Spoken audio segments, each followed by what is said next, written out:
Gaur Euskalduna hasteko lehenengo eguna da eta sukaldaritza tailerrarekin hasiko gara, Euskal Chefekin. Bertan, txikien abilatziak ikusiko ditugu.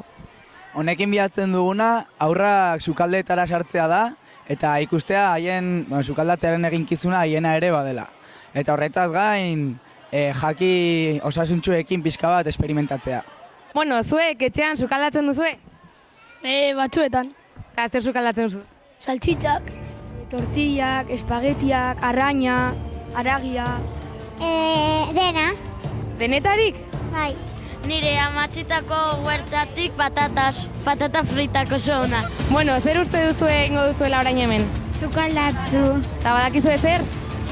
Saltxitzak, ketchupa eta esnea. Oso ongi.